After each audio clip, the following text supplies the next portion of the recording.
Hi guys, welcome to my channel juice kitchen. আজ আমি বানিয়ে নিয়েছি ভেজ রাইস। বানিয়ে নেওয়ার জন্য নিয়ে নিয়েছি আমি বাসমতি রাইস, যেটা আমি আগে থেকেই সিদ্ধ করে রেখেছি। গরম করা কড়াইতে দিয়ে দিচ্ছি ঘি। গরম হয়ে যাওয়া ঘিয়ের মধ্যে দিয়ে দিচ্ছি দারচিনি, এলাচ, লবঙ্গ, কেটে রাখা বিনস, ক্যাপসিকাম, গাজর, কাঁচা লঙ্কা। ঘিয়ের সঙ্গে এবার এটাকে ভালো করে মিশিয়ে নিচ্ছি।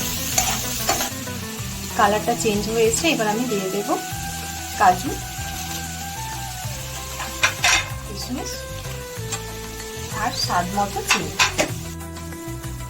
ফ্রাই করা কমপ্লিট হয়ে গেছে, এবার আমি দিয়ে দেবো রাইসগুলো।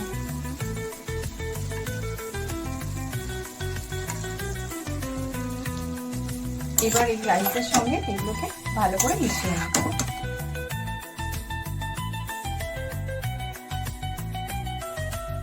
আমার রাইস বানানো কমপ্লিট।